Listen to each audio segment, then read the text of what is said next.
ખેડૂતોને 10 કલાક વીજળી આપવાની જાહેરાત પર ગેનીબેને પૂછ્યા છે સવાલો। અત્યારે સૌથી મોટો પ્રશ્ન ખેડૂતો માટે વીજ કનેક્શનનો જ છે।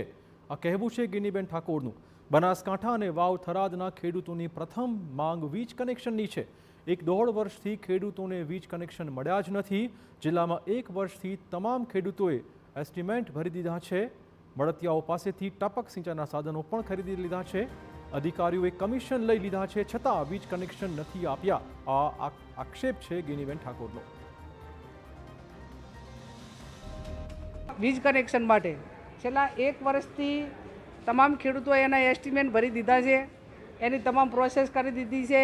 એમના જે મળતિયાઓના કોન્ટ્રાક્ટરો હતા ત્યાં ટપક પદ્ધતિ માટેના બધા જે સાધનો ખરીદવાના હોય એ ખરીદી લીધા છે। એમના અધિકારીઓએ જે કમિશન લેવાના હોય લઈ લીધા છે, પણ છતાં ખેડૂતોને હજુ સુધી વીજ કનેક્શન મળતા નથી। ખેડૂતોને આ રીતે એટલે સૌથી બનાસકાંઠાની અંદર અને વાવ થરાદમાં સૌથી મોટી માગણી ખેડૂતોની જે એસ્ટિમેટ ભર્યા છે એમને તરત એને કનેક્શન આપવામાં આવે।